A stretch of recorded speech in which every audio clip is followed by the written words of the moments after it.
Thank you Jesus, thank you हमारे पिता परमेश्वर। धन्यवाद पवित्र आत्मा, आपकी पावन उपस्थिति के लिए हम सबों के मध्य में आपके निवास स्थान के लिए प्रभु हम धन्यवाद देते हैं। दाऊद कहते हैं भजन संहिता 73 में, वो कहते हैं कि स्वर्ग में मेरा तेरे सिवाय और कौन है, तेरे रहते हुए मैं पृथ्वी पर और कुछ नहीं चाहता। कितने अनमोल वचन है ये, जैसे भजनकार ने लिखे हैं। और वो कहते हैं परमेश्वर के समीप रहना यही मेरे लिए भला है। मैंने प्रभु यहोवा को अपना शरण स्थान माना है।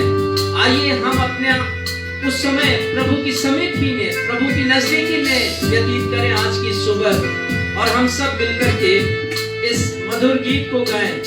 हो तेरी स्तुति और आराधना, परमेश्वर की स्तुति करें, आराधना करें।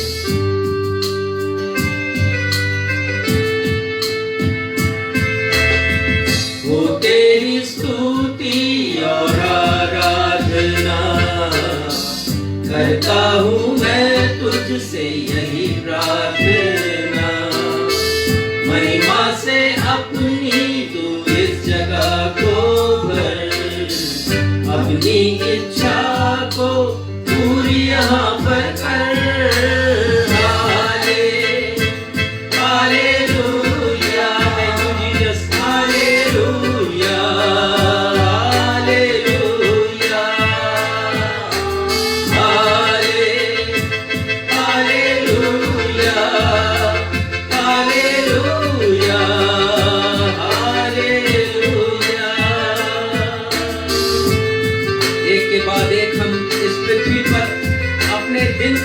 देखते हैं प्रभु का बड़ा अनुग्रह है, ये उनकी मेहरबानी है जो वे हम पर करते हैं। करुणा से अपनी नया दिन दिखाता है, ढाल बनकर मेरी मुझे बचाता है। जब मैं पुकारूं तू दौड़ आता है, जब मैं मुझे उठाता है। Hallelujah, hallelujah, hallelujah, hallelujah, hallelujah, hallelujah,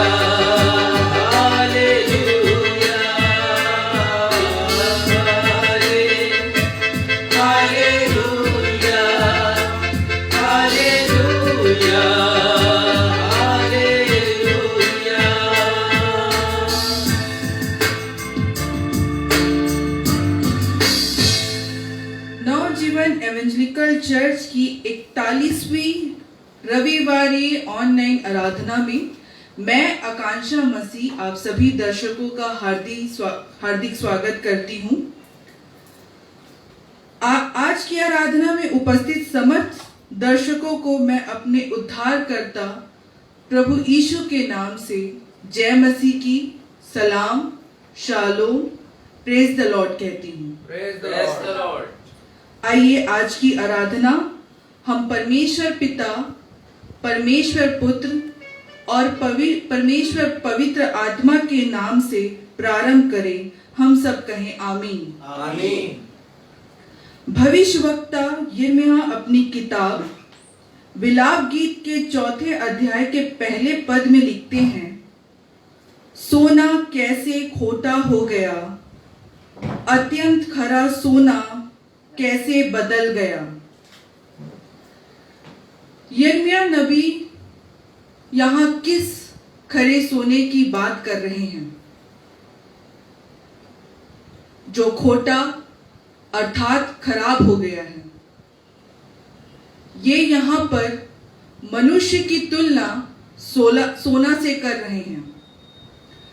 जी हाँ भाइयों और बहनों, परमेश्वर पिता ने प्रथम मनुष्य आदम को अपने स्वरूप और समानता में बनाया, परंतु आदम ने पाप किया और अपने शुद्ध सोने जैसी पवित्रता को परमेश्वर पिता के स्वरूप और समानता को खोटे सोने में तब्दील कर दिया, अर्थात एक पवित्र मनुष्य अपवित्र बन गया, एक अच्छा मनुष्य बुरा बन गया, एक संपूर्ण मनुष्य अपूर्ण बन गया और आत्मिक रूप से खूबसूरत मनुष्य बदसूरत बन गया। और यही हाल आदम के वंशजों का हुआ। परंतु यिर्मयाह नबी खोटे सोने की बात कर रुकते नहीं हैं। वे प्रार्थना करते हैं, हे परमेश्वर पिता, हमें अपनी ओर लौटा ले आ, तब हम सुधर जाएंगे और हमारे दिन बदल कर जो के त्यों कर दीजिए। परमेश्वर पिता ने यिर्मयाह नबी की प्रार्थना का उत्तर दिया। खोटे सोने को खरे सोने में बदलने, पाप में डूबकर बिगड़ती मानवता को बदलकर मनुष्य को उसके द्वारा खोई हुई परमेश्वर के स्वरूप की महिमा और गरिमा को प्रदान करने और उसे जो का त्यों करने के लिए परमेश्वर पिता स्वयं पृथ्वी पर प्रभु यीशु मसीह के रूप में मनुष्य बनकर आ गए। मनुष्य को बदलने के लिए परमेश्वर पिता ने स्वयं अपने आप को बदल दिया। यह बहुत मुश्किल कार्य था, परंतु प्रभु यीशु मसीह ने खोटे मनुष्य को खरा बनाने के लिए, उसे ज्यों का त्यों बनाने के लिए, उसके पाप में जीवन को बदलने के लिए क्रूस पर अपना बहुमूल्य रक्त बहाकर अपना बलिदान कर दिया। Praise the Lord. लेकिन प्रश्न यही है, क्या मनुष्य बदलना चाहता है? क्या मैं और आप बदलना चाहते हैं? आज हमारे पास्टर साहब संदेश के माध्यम से यह बताना चाहते हैं कि हमें बदलने की आवश्यकता है। पाप की जिंदगी को त्याग कर उस खोए हुए गौरव और महिमा को पाने की आवश्यकता है, जिसका प्रदर्शन रूपांतरण के द्वारा प्रभु यीशु मसीह ने एक ऊंचे पर्वत पर अपने 3 शिष्यों पतरस, याकूब और यूहन्ना के समक्ष किया था। आइए हम अपने प्रभु यीशु मसीह की महिमा में एक गीत गाएं, जिसके शब्द हैं, ये जिंदगी तेरी महिमा गाती रहे अब सदा, जब तक जीऊं तेरी महिमा करता रहूं ऐ खुदा। हम सब अपने स्थानों पर खड़े होकर यह गीत गा लेंगे।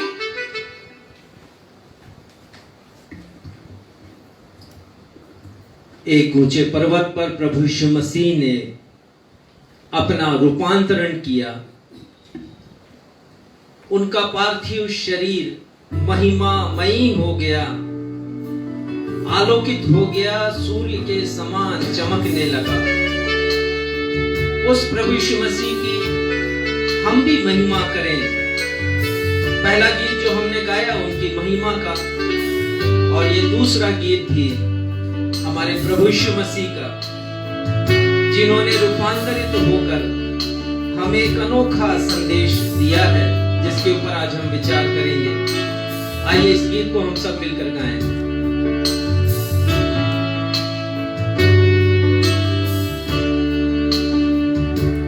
ये जिंदगी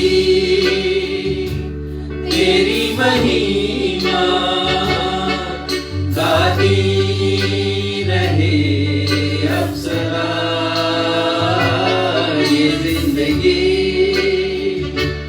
तेरी महिमा गाती रहे अब सदा, जब तक जीऊं तेरी महिमा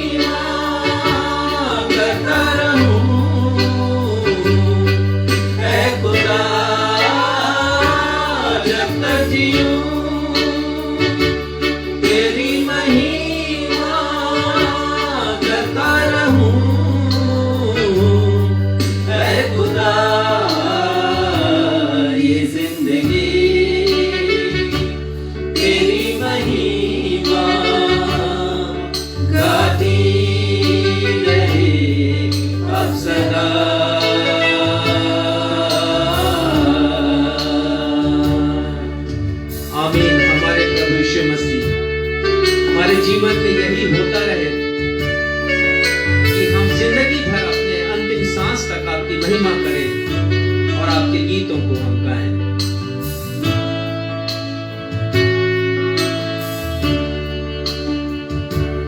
जब से है छुआ तूने मुझे, नई सांस जैसे फिर से आ गई।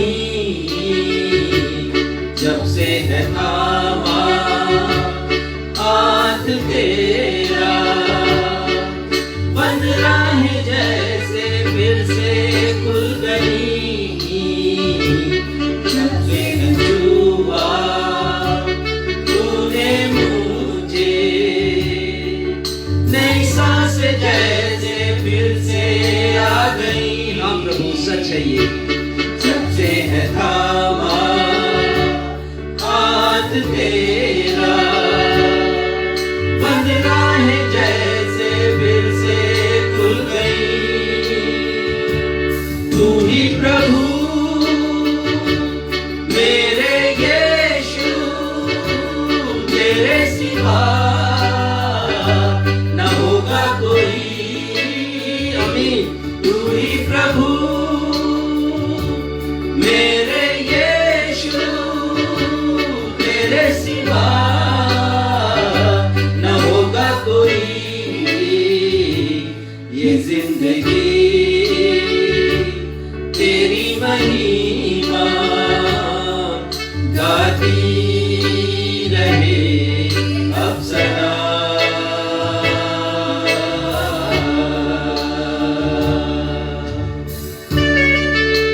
दूसरे पद में गीतकार ने लिखा है, जब भी पुकारा है मैंने तुझे, मेरी हर दुआ को तूने है सुना। हाँ प्रभु सत्य है, हमारी विनतियों को, प्रार्थनाओं को, निवेदनों को सुनने वाले प्रभु आप हैं।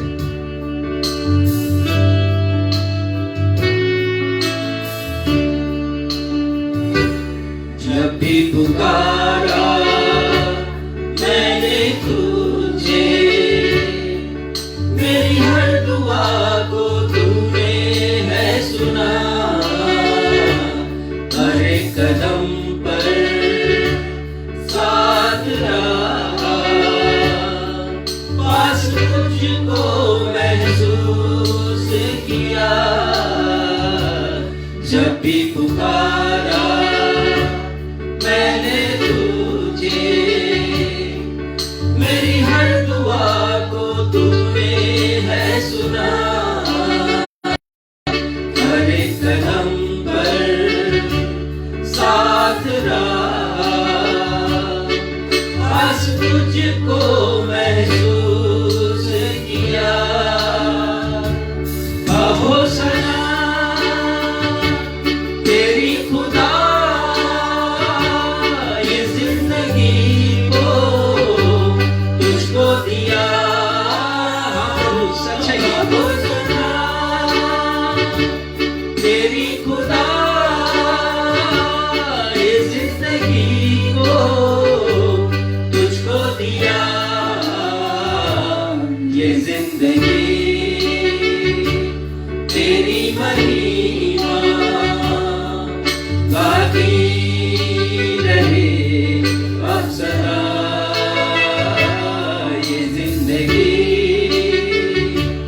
तेरी महिमा गाती रहे अब सदा।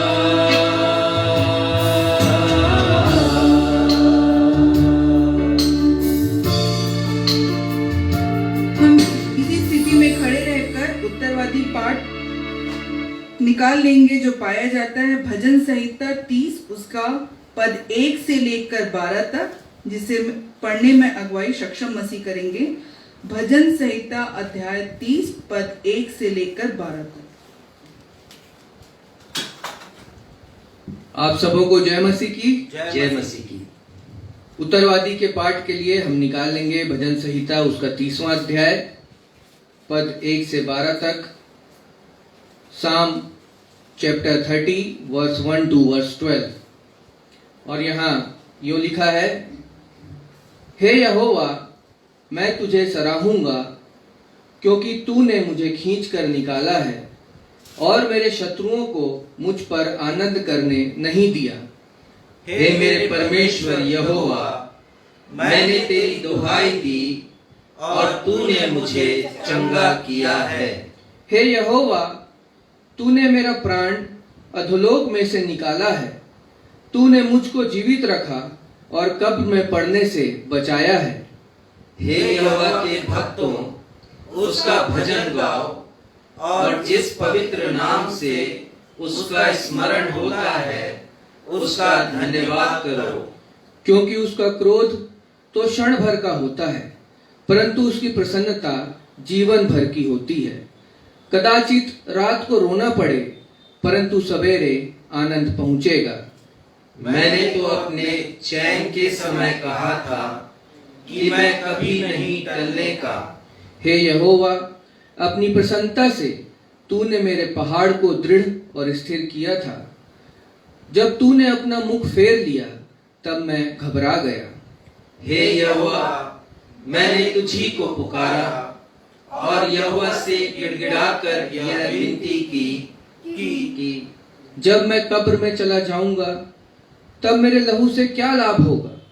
क्या मिट्टी तेरा धन्यवाद कर सकती है? क्या वह तेरी सच्चाई का प्रचार कर सकती है? हे यहोवा, सुन, मुझ पर अनुग्रह कर। हे यहोवा, तू मेरा सहायक हो। तूने मेरे लिए विलाप को नृत्य में बदल डाला। तूने मेरा टाट उतरवा कर मेरी कमर में आनंद का पटुका बांधा है, ताकि मेरी आत्मा तेरा भजन गाती रहे और कभी चुप न हो। हे मेरे परमेश्वर यहोवा, मैं सर्वदा तेरा धन्यवाद करता रहूंगा। ये परमेश्वर का सत्य और जीवित वचन है। परमेश्वर पिता अपने इस वचन के पढ़े जाने, सुने जाने और समझे जाने पे अपनी बहुतायत करते हैं। हम सब कहें आमीन। आमीन। कृपया बैठ जाइए। अब समय होगा कि हम अपने पास्टर इंचार्ज से सूचनाएं सुन लेंगे। सूचनाओं के पश्चात वे मध्यस्थता की प्रार्थना में अगुवाई करेंगे। यदि आप लोगों के पास कोई प्रार्थना निवेदन है तो उसे तत्काल कमेंट बॉक्स में लिखकर अभी भेज दीजिए, हम प्रार्थना करेंगे।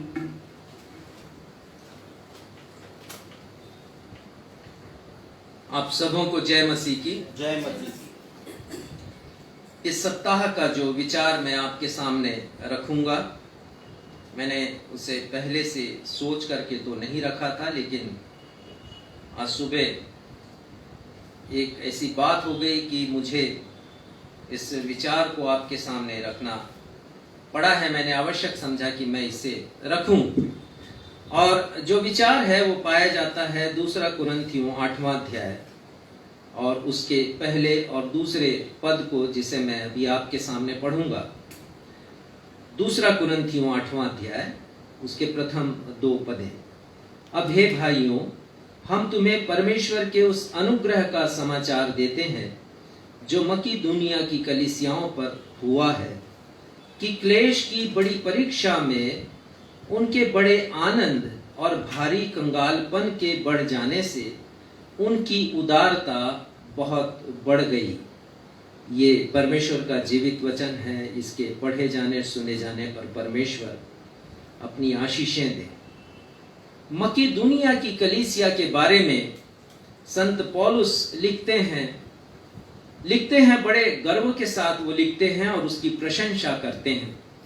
और प्रशंसा की बात यह है कि वो लिखते हैं, क्लेश की बड़ी परीक्षा में 2 बातें बढ़ गई उस कलीसिया में।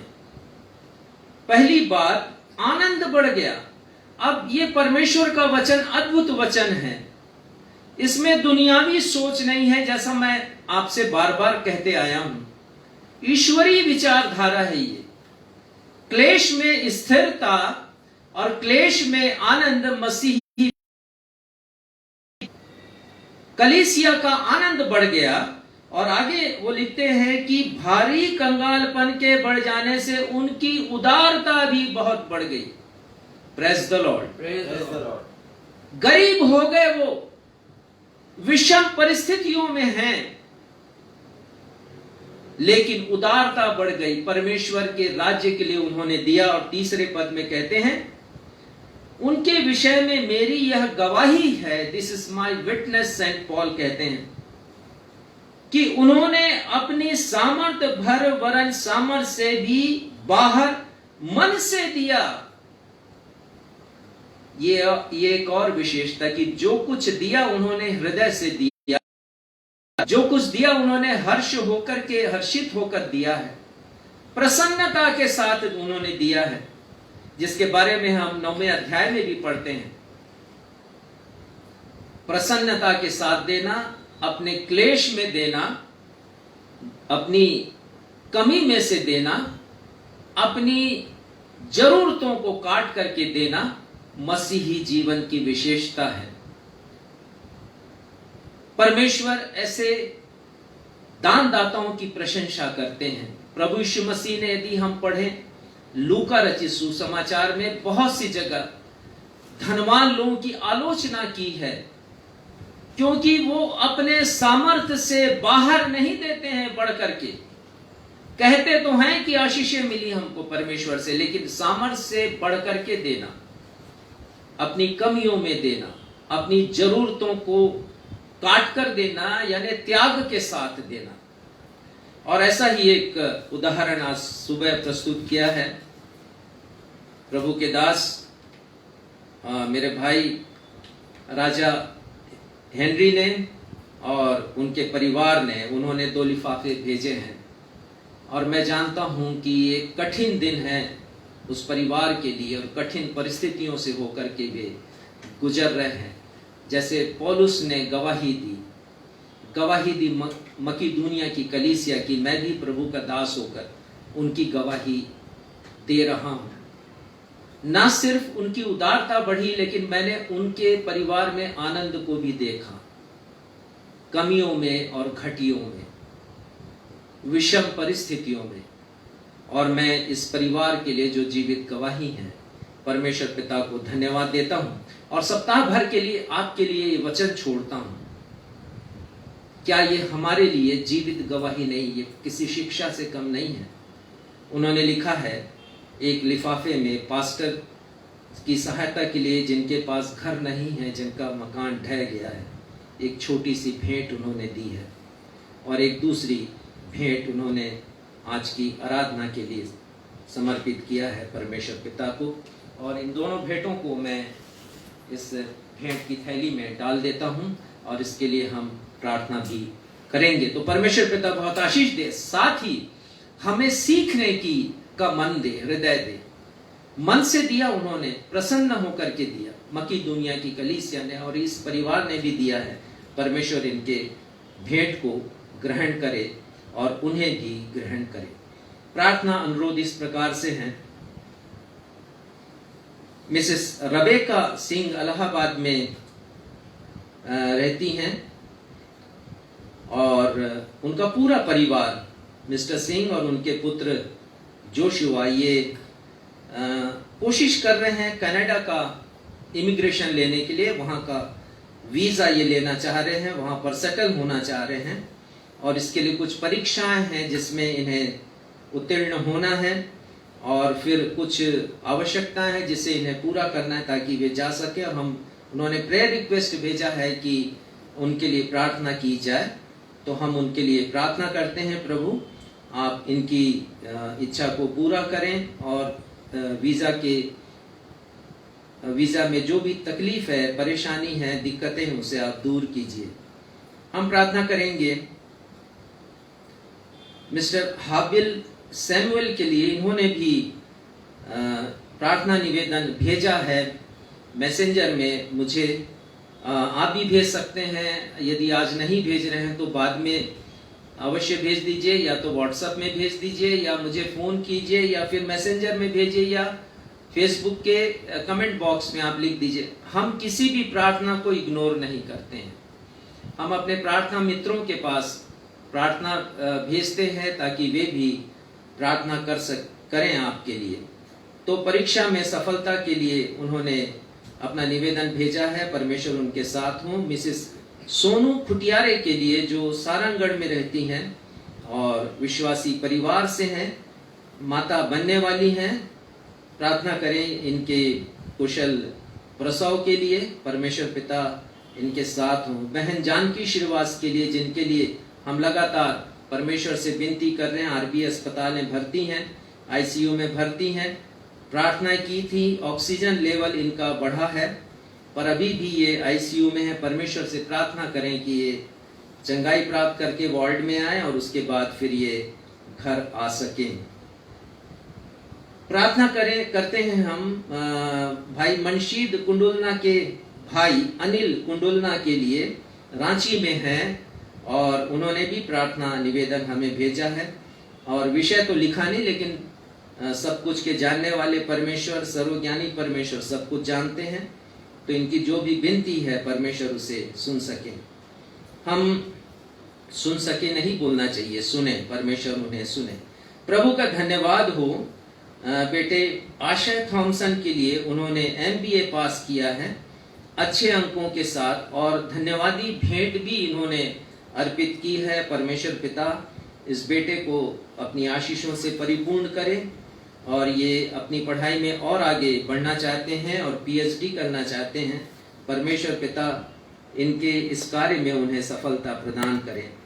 हम धन्यवाद देते हैं अपनी बहन सरोज आनंद के लिए, मिसेस सरोज आनंद के लिए। वो सकुशल आ सकी हैं दुबई से। पिछले सप्ताह वो रायपुर पहुंची हैं और पूरा परिवार इस बात के लिए चिंतित था कि कहीं क्वारंटाइन के लिए उन्हें एयरपोर्ट पर या किसी और जगह पर रोका ना जाए क्वारंटाइन सेंटर में, लेकिन ऐसा कुछ हुआ नहीं। परमेश्वर ने विनतियों को सुना और उन्होंने कहा उन्हें कोई तकलीफ नहीं हुई। परमेश्वर ने हर जगह उनकी सहायता की है और सकुशल उन्हें अपने घर तक पहुंचा दिया है। किसी भी बात की तकलीफ नहीं हुई, ना वो बीमार हुई, ना ही उनका हार्ट बीट बढ़ा। परमेश्वर को हम धन्यवाद देते हैं। हम भाई रवि संदेश दास की पत्नी श्रीमती चंदा दास के लिए प्रार्थना करते हैं, उनकी चंगाई के लिए। कोरोना पॉजिटिव थी ये, क्षमा करेंगे, चंगी हो चुकी हैं। धन्यवाद की प्रार्थना हम उनके लिए कर रहे हैं। परमेश्वर पिता इस धन्यवाद रूपी भेंट को स्वीकार करें। भाई दीपेंद्र थॉमस, ये भी कोरोना पॉजिटिव थे, लेकिन ये भी अब आउट ऑफ डेंजर हो गए हैं और खतरे से ये बाहर हैं और अभी नॉर्मलसी की तरफ बढ़ रहे हैं। परमेश्वर पिता को हम इनकी चंगाई के लिए धन्यवाद देते हैं। तो आइए हम अपने भाई राजकुमार कांत के लिए प्रार्थना करें। रात्रि में उन्हें नींद नहीं आ रही है। बड़े लड़के को नींद नहीं आ रही है। हम प्रार्थना करें कि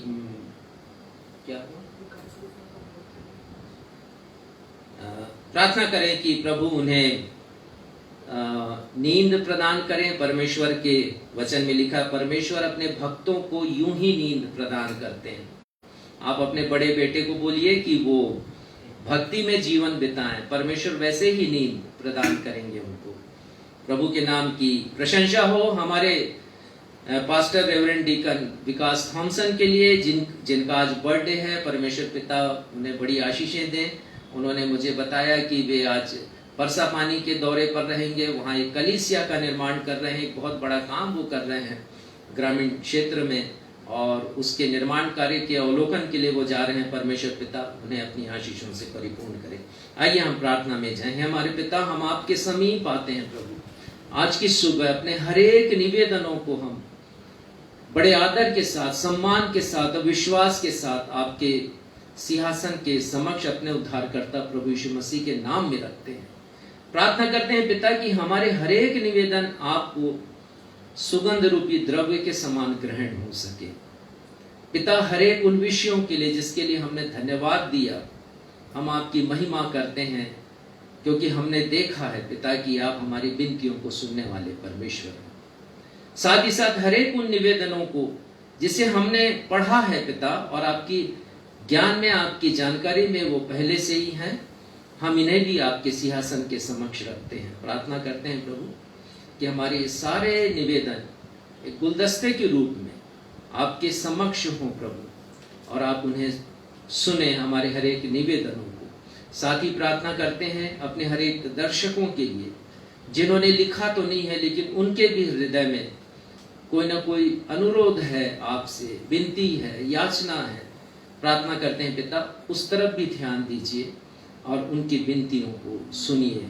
हमारी इस मध्यस्थता की प्रार्थना को आप ग्रहण कीजिए, जिसे हम प्रभु यीशु मसीह के महान और सामर्थी नाम से मांगते हैं। सुनिए और कबूल कीजिए। आमीन।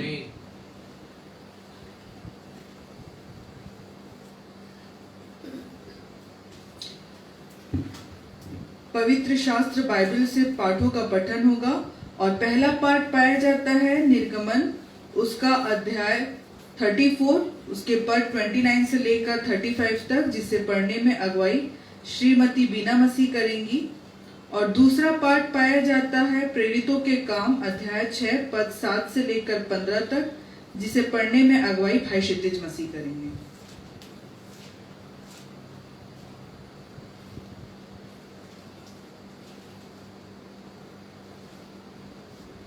आप सबों को प्रभु यीशु के मधुर नाम में जय मसीह की। जय मसीह की। आइए हम धर्म शास्त्र से पठन पाठन के लिए निकाल लेंगे निर्गमन की किताब, उसका 34वां अध्याय 29 पद से 35 पद तक। यहाँ पर जब मूसा साक्षी की दोनों तख्तियां हाथ में लिए हुए सीने पर्वत से उतर रहा था, तब यहोवा के साथ बातें करने के कारण उसके चेहरे से किरणें निकल रही थी, परंतु वह यह नहीं जानता था कि उसके चेहरे से किरणें निकल रही हैं। जब हारून और सब इस्राएलियों ने मूसा को देखा कि उसके चेहरे से किरणें निकल रही हैं, तब वे उसके पास जाने से डर गए। तब मूसा ने उनको बुलाया और हारून मंडली के सारे प्रधानों समेत उसके पास आया और मूसा उनसे बातें करने लगा। इसके बाद सब इस्राएली पास आए और जितनी आज्ञाएं यहोवा ने सीनै पर्वत पर उसके साथ बात करने के समय दी थी, वे सब उसने उन्हें बताई। जब तक मूसा उनसे बातें न कर चुका, तब तक अपने मुंह में ओढ़ना डाले रहा। परंतु जब जब मूसा भीतर यहोवा से बातें करने को उसके सामने जाता, तब तब वह उस ओढ़नी को निकलते समय उसे उतारे हुए रहता था। फिर बाहर आकर जो जो आज्ञा उसे मिलती, उन्हें इस्राएलियों से कह देता था। इस्राएली मूसा का चेहरा देखते थे कि उससे किरणें निकलती हैं, और जब तक वह यहोवा से बात करने को भीतर न जाता, तब तक वह ओढ़नी को डाले रहता था। यह परमेश्वर का जीवित और सत्य वचन है। परमेश्वर इसके पढ़े एवं सुने जाने पर हम सबों को आशीष प्रदान करें। हम सब कहें आमीन। आमीन।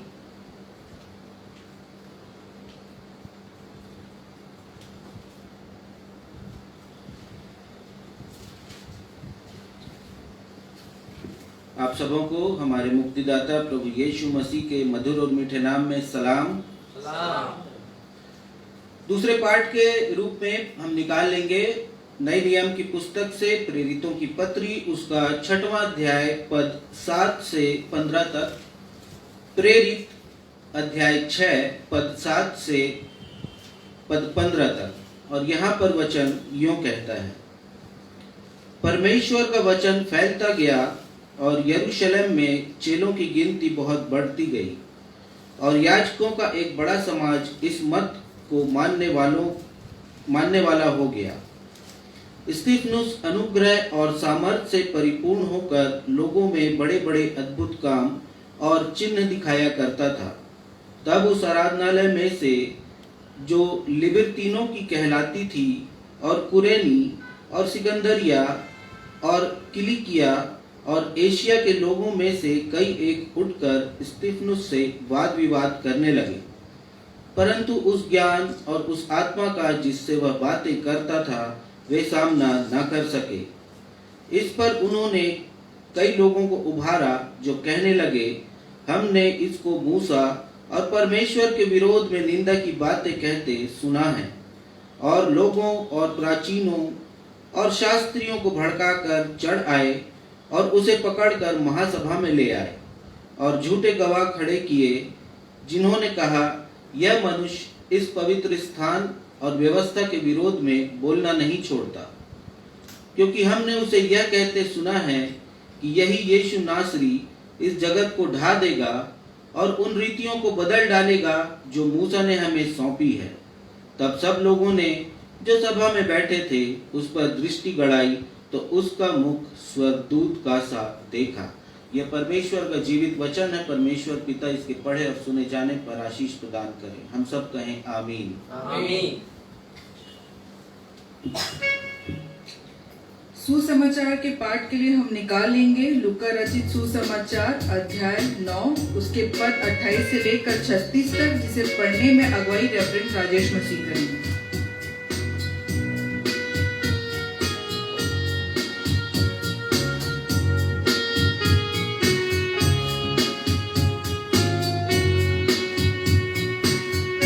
वचन दूं, वचन दूं, मंगल सुसमाचार।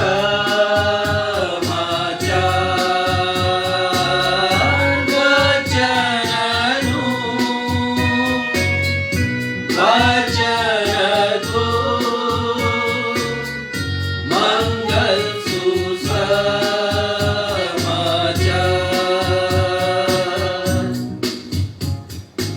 आज का सुसमाचार का पाठ लूका रचित सुसमाचार उसका 9वां अध्याय और उसके पद 28 से लेकर पद 36 तक। लूका अध्याय 9 पद 28 से पद 36। और यहाँ इस प्रकार लिखा है, इन बातों के कोई 8 दिन के पश्चात यीशु पतरस और यूहन्ना और याकूब को लेकर प्रार्थना करने के लिए पहाड़ पर गया। जब वह प्रार्थना कर ही रहा था तो उसके चेहरे का रूप बदल गया और उसका वस्त्र श्वेत होकर चमकने लगा। और देखो, मूसा और एलिया, ये 2 पुरुष उसके साथ बातें कर रहे थे। ये महिमा सहित दिखाई दिए और यीशु के मरने की चर्चा कर रहे थे, जो यरूशलेम में घटित होने वाला था।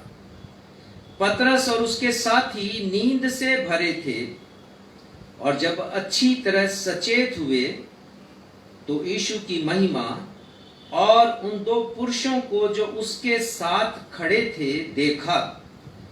तब वे उसके पास से जाने लगे तो पतरस ने यीशु से कहा, हे स्वामी, हमारा यहाँ रहना अच्छा है। सो हम 3 मंडप बनाएं, एक तेरे लिए, एक मूसा के लिए और एक एलिय्याह के लिए। वह नहीं जानता था कि क्या कह रहा है। वह यह कह ही रहा था कि एक बादल ने आकर उन्हें छा लिया, और जब वे उस बादल से घिरने लगे तो डर गए। और उस बादल में से यह शब्द निकला कि यह मेरा पुत्र और मेरा चुना हुआ है, इसकी सुनो। यह शब्द होते ही यीशु अकेला पाया गया और वे चुप रहे, और जो कुछ देखा था उसकी कोई बात उन दिनों में किसी से नहीं कही।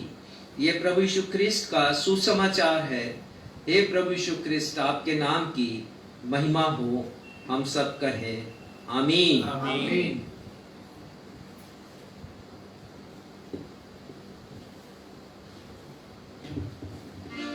अब अवसर होगा कि हम अपनी अपनी भेंटों और धन्यवादी भेंटों को अर्पित करने के द्वारा परमेश्वर पिता की महिमा प्रदान करें। इस समय हम सब मिलकर गाएंगे एक लोकप्रिय गीत जिसके शब्द हैं, महिमा से तू जो भरा हुआ, ज्योति में सदा रहने वाला, मनुष्यों में तूने जन्म लिया, फिर से यीशु जग में तू आएगा।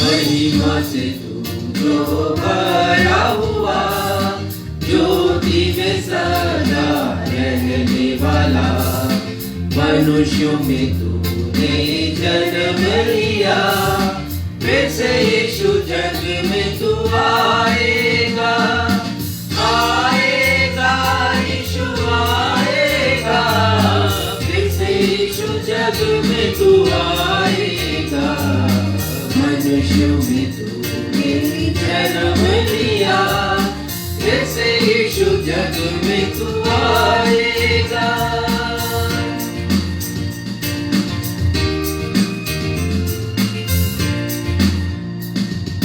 तू ही हमारा राजा है, तू ही मुक्ति दाता है, फिर से आने वाला है, प्यारे प्रभु यीशु तू जल्दी आ, जल्दी आ यीशु जल्दी आ, प्यारे प्रभु यीशु तू जल्दी आ, फिर से आने वाला है, प्यारे प्रभु यीशु तू जल्दी आ, प्यारे प्रभु यीशु तू जल्दी आ, प्यारे प्रभु यीशु तू जल्दी आ।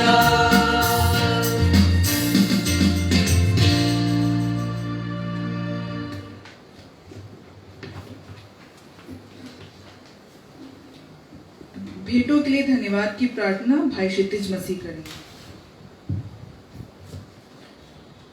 आइए इन भेंटों को अपने पिता परमेश्वर के चरणों में अर्पित करें। हम सब प्रार्थना करेंगे।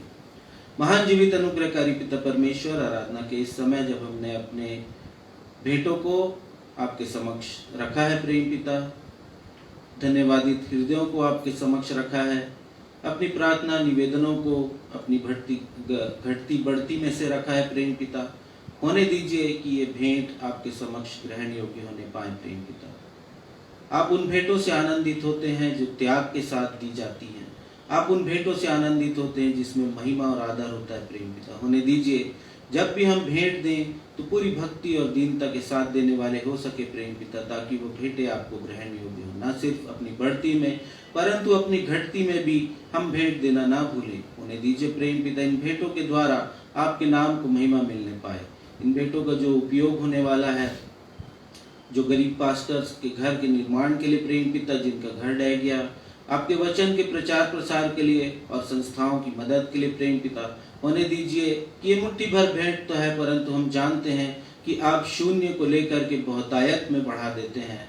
आप आश्चर्य कर्म करने वाले ईश्वर हैं और हम जानते प्रेम पिता कि इन मुट्ठी भर भेंटों के द्वारा आपके नाम के प्रचार प्रसार और बड़ी महिमा का काम होना है।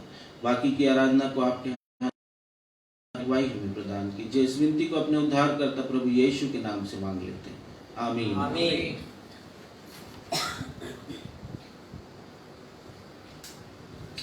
आज के संदेश का विषय है, जैसे प्रभु यीशु मसीह का रूपांतरण हुआ वैसे ही हमारा स्वयं के आंतरिक जीवन में रूपांतरण की आवश्यकता है। As Lord Jesus was transformed likewise, our hearts are also required to be transformed. और अब समय होगा कि हमारे पास्टर इंचार्ज आज का संदेश हमारे बीच रखें।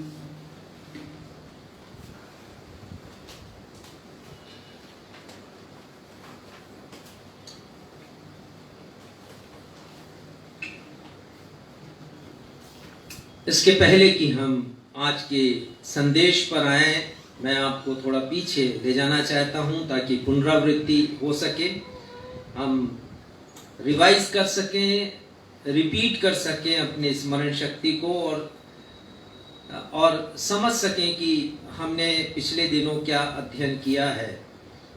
आज से 2 रविवार पहले 4 अक्टूबर को बाइबिल की एक महान सच्चाई पर हमने अध्ययन किया और हमने देखा उस सच्चाई के बारे में कि बाइबिल कहती है कि एक जीवन है मृत्यु के पश्चात, अर्थात मृत्यु के पश्चात जीवन है There is a life after death. भजन संहिता 23:6 की अंतिम पंक्ति पर विस्तार से चर्चा करते हुए हमने इस सच्चाई पर गहन अध्ययन किया कि हम सभी के लिए परमेश्वर पिता ने अनंत जीवन रखा है और उस अनंत जीवन को देने की प्रतिज्ञा, उसका वादा परमेश्वर पिता ने मृत्यु के बाद मुझसे और आपसे किया है, उन हर एक लोगों से जो उसके नाम पर विश्वास करते हैं।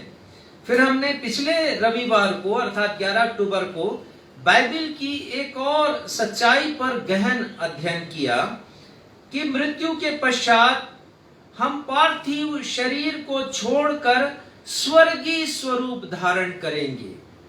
ये भी बाइबल की एक बड़ी सच्चाई है जिसमें बाइबल स्पष्ट करते हैं, बाइबल में स्पष्ट लिखा है ना सिर्फ मृत्यु के पश्चात जीवन के बारे में, परंतु बाइबल चर्चा करती है उस स्वरूप के बारे में जिसे हम प्राप्त करेंगे अपने स्वर्गीय निवास में। और आज हम चिंतन करेंगे और ये चिंतन 2 भागों में होगा।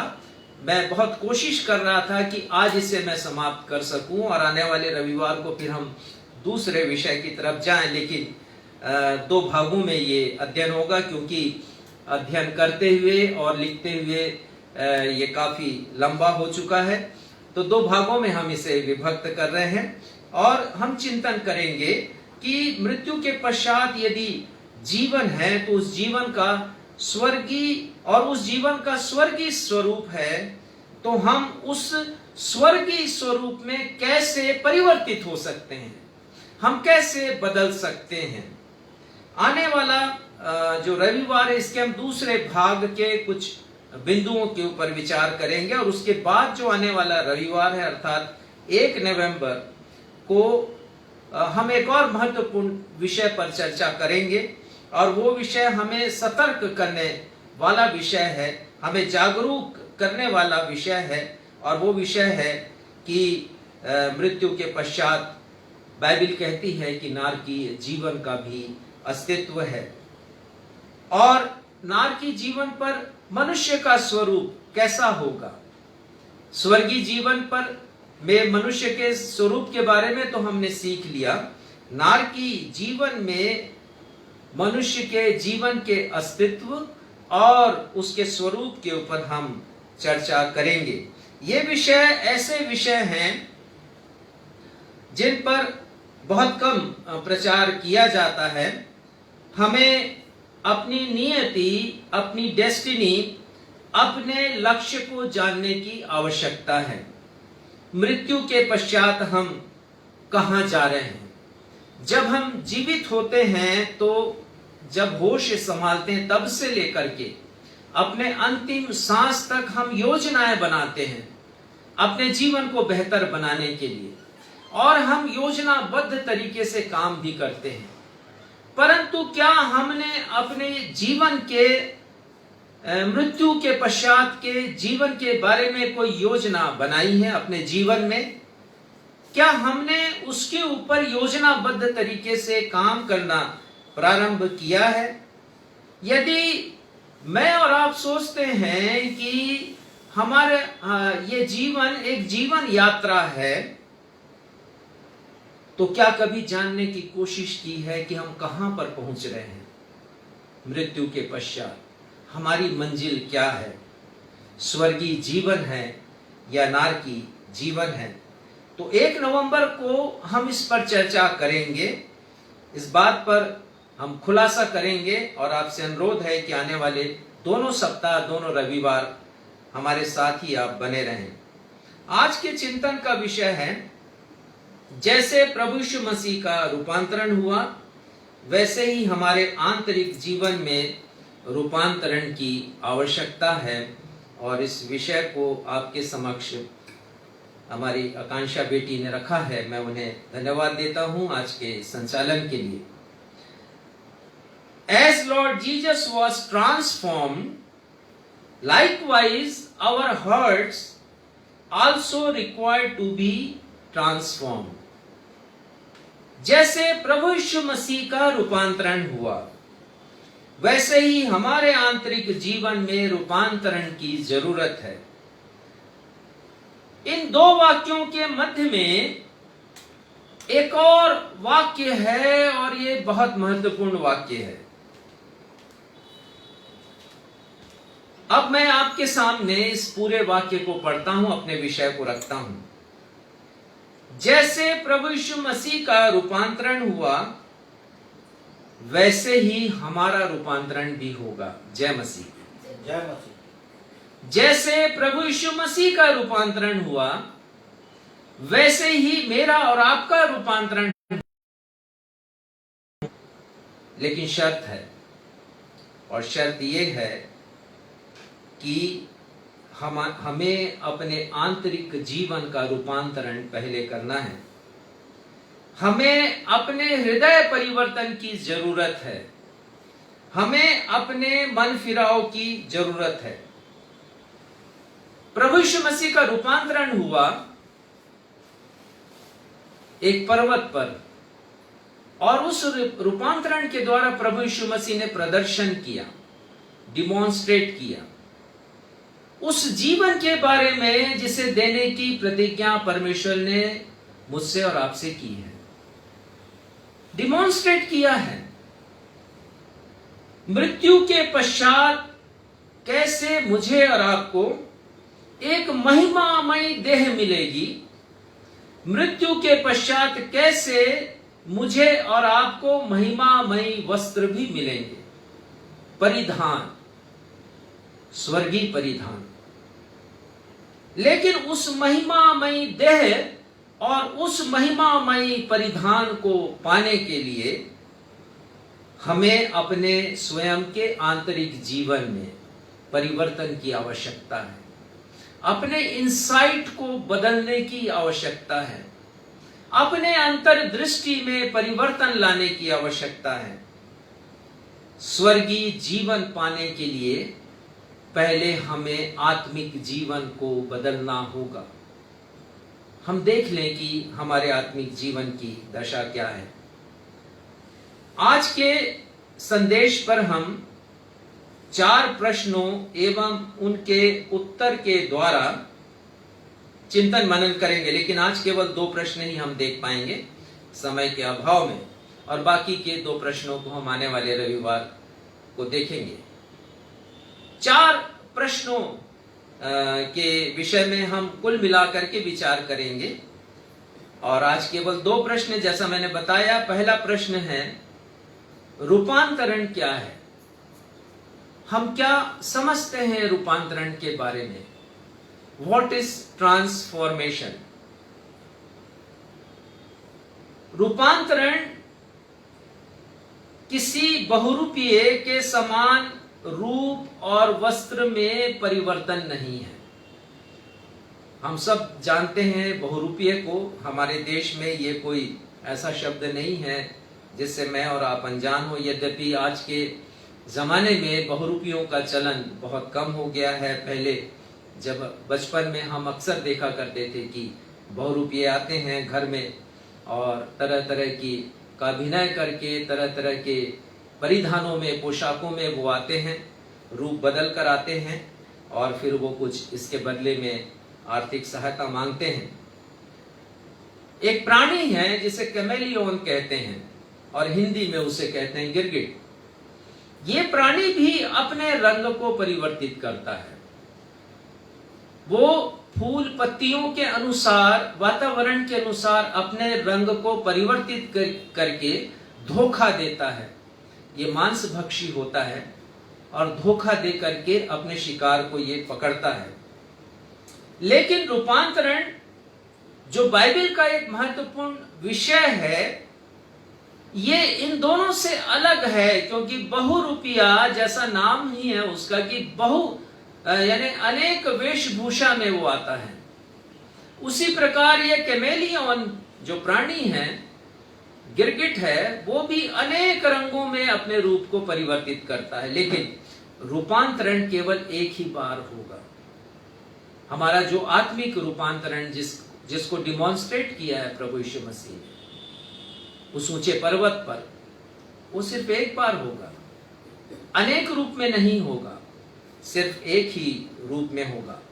और ये सुसमाचारों का महत्वपूर्ण विषय है, खासकर साइनॉप्टिकल गॉस्पल।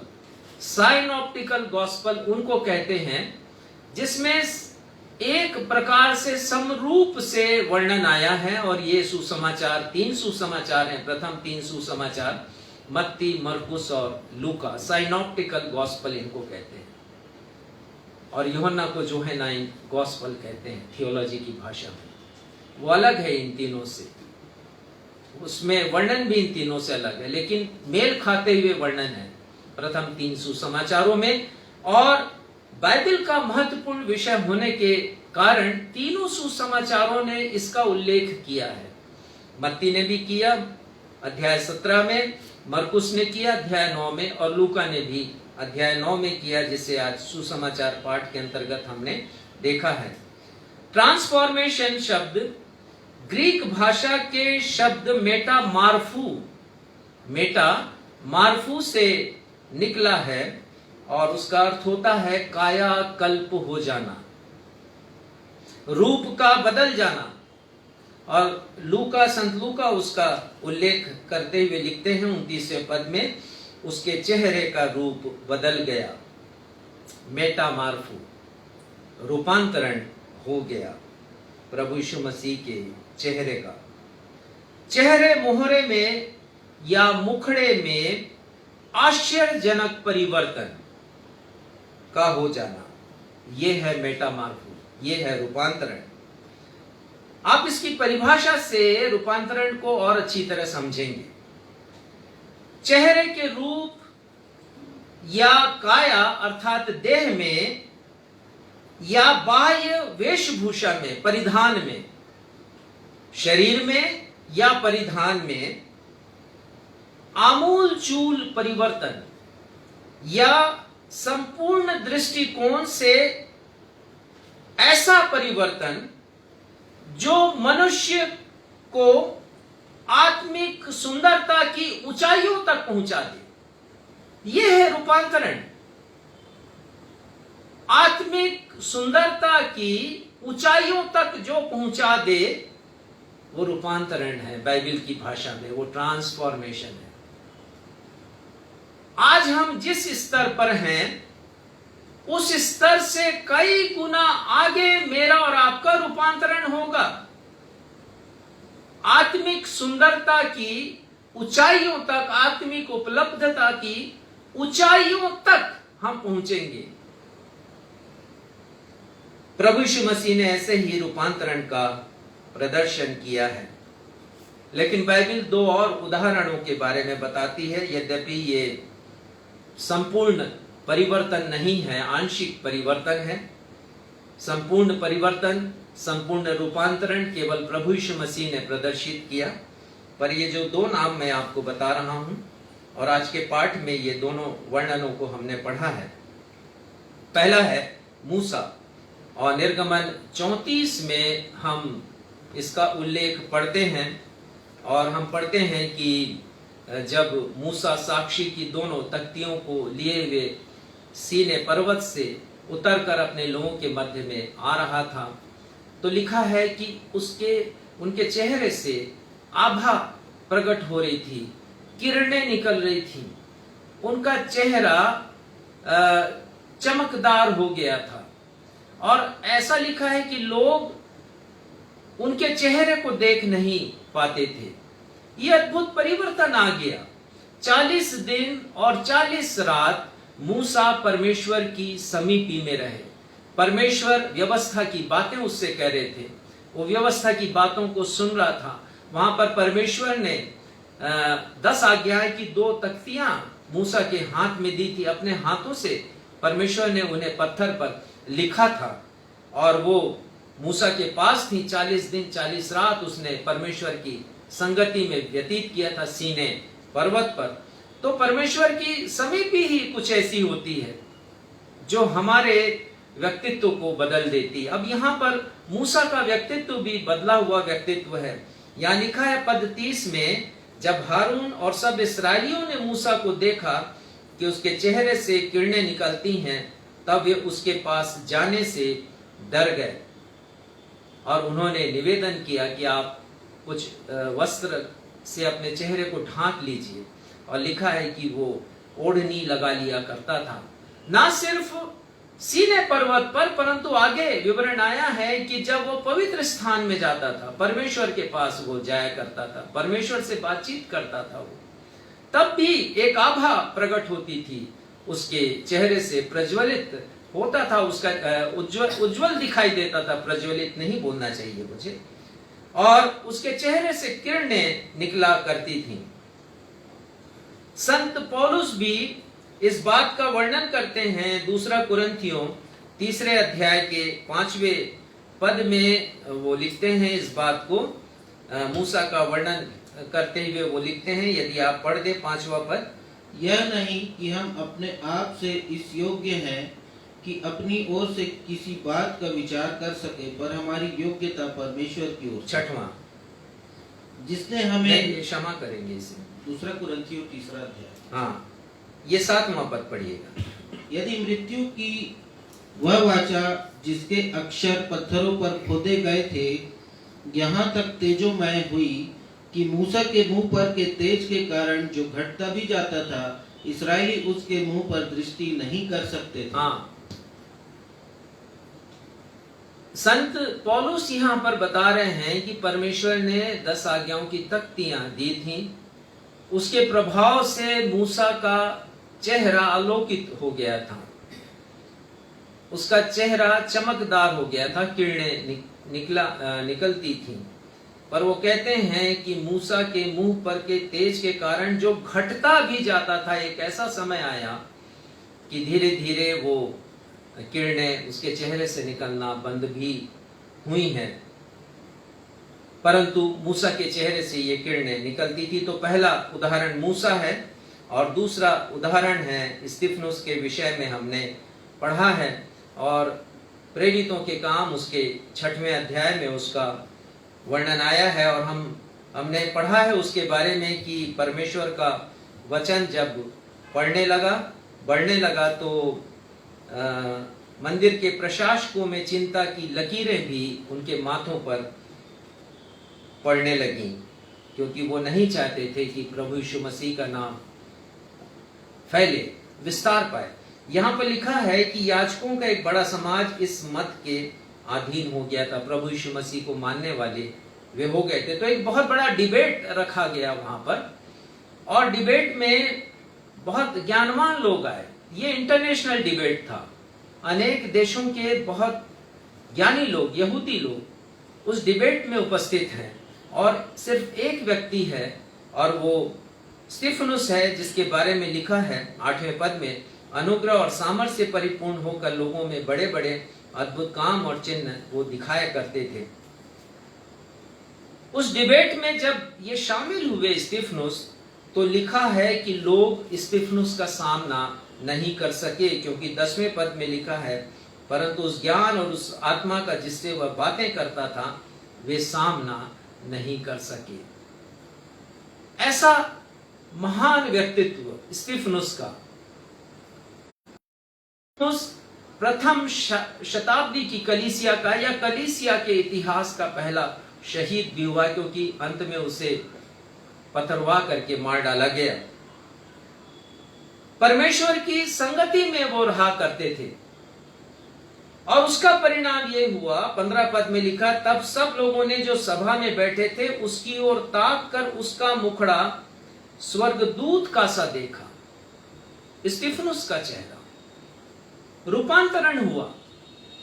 लेकिन यदि आप देखें मूसा और स्तिफनुस दोनों को, तो केवल चेहरे का रूपांतरण हुआ है, वस्त्र का रूपांतरण नहीं हुआ।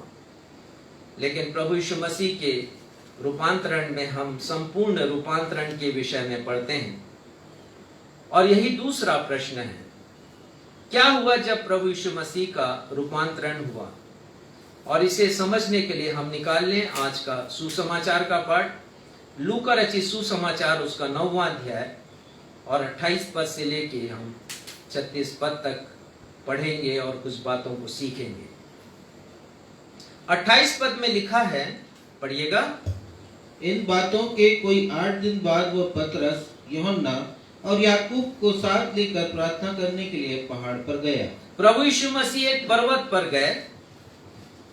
जब वह प्रार्थना कर ही रहा था नहीं, बस प्रभु यीशु मसीह एक पर्वत पर गए हैं। यदि इस पर्वत के बारे में हम पढ़ें, जैसा मैंने बताया, मत्ती और मरकुस ने भी इस घटना का उल्लेख किया है अपने सुसमाचारों में, तो उन्होंने लिखा है किसी ऊंचे पर्वत पर, और संभावना व्यक्त की जाती है कि वह पर्वत हरमोन पर्वत होगा। वह 10,000 फीट ऊंचा है, यरदन नदी का उद्गम स्थल है और इस्राएल देश के उत्तर दिशा में है। तो ऐसा अनुमान लगाया जाता है कि जो भीतर के पर्वत है इस्राएल देश में, वे इतने ऊंचे नहीं हैं, परंतु खास उल्लेख आया है कि किसी ऊंचे पर्वत पर, तो वो हरमोन पर्वत ही हो सकता है जहां पर प्रभु यीशु मसीह गए हैं। और वो लिखा है कि प्रार्थना करने वो अपने 3 शिष्यों को लेकर के गए हैं, पतरस, याकूब और यूहन्ना को। पद 29 को पढ़िएगा। जब वह प्रार्थना कर ही रहा था तो उसके चेहरे का रूप बदल गया। प्रभु यीशु मसीह का रूपांतरण यहाँ पर होता है और संत लूका उसका वर्णन करते हैं। प्रभु यीशु मसीह का रूपांतरण एक आश्चर्यचकित करने वाली विस्मयकारी घटना है। विस्मयकारी इसलिए कि जब हम इस स्थल को पढ़ते हैं तो ये स्थल मन में एक जिज्ञासा को उत्पन्न करती है, ये एक दिलचस्पी को उत्पन्न करती है कि हम इसके बारे में और जानें, गहराई से जानें। और जो भी मसीही इस वचन को गंभीरता से पढ़ता है वे गहराई में जाना चाहते हैं, अवश्य जाना चाहते हैं। मैं जब भी पढ़ता हूं तो रोमांच से भर उठता हूं और आश्चर्य मिश्रित प्रसन्नता मेरे हृदय में आती है। एक सिहरन सी दौड़ जाती है जब मैं इस घटना के बारे में पढ़ता हूं और इस पर मनन करता हूं। मैं सोचता हूं कि मेरा भी रूपांतरण ऐसा ही होगा, और मैं विश्वास करता हूं कि आप भी अपने विषय में ये सोचते होंगे और ये विश्वास करते होंगे, महसूस करते होंगे। और यदि अभी तक आपने विश्वास नहीं किया है, यदि अभी तक आपने रूपांतरण के पर्वत का अनुभव नहीं किया है, तो आप कीजिए। आप बदल जाएंगे, आपकी अंतर्दृष्टि बदल जाएगी,